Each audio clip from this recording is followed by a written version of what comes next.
आपने छत्तीसगढ़ को दिया, आपने अरुणाचल प्रदेश को दिया, आपने नागालैंड को दिया, तो हम लोग का त्रिपुरा ने क्या गुनाह किया है, हमने क्या पाप किया है कि हम लोग को अपना जगह नहीं संविधान के अंदर मिल सकता है। हमने तो किसी को खून नहीं किया। यहां में विजय रांखोल है, 12 तारीख को टीएनवी डे है, उस दिन 3 सीट मिला था हम लोग को।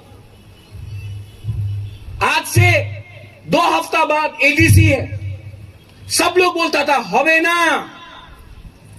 एडीसी पाबे ना। हरिनाथ देवबर्मा, श्यामाचरण त्रिपुरा, रति मोहन जमातिया, द्रव कुमार रियांग दिल्ली गया और कॉम्प्रोमाइज नहीं किया। रति मोहन जमातिया को भी मंत्री ऑफर किया, श्यामाचरण त्रिपुरा को भी राज्यसभा का एमपी ऑफर किया, उन्होंने दफा को नहीं बेचा। इसके लिए आज एडीसी है। विजय रांखोल को एमपी ऑफर किया गया, मंत्री ऑफर किया गया, विजय रांखोल ने कॉम्प्रोमाइज नहीं किया। इसके लिए आज 3 सीट ज्यादा हम लोग का पास है।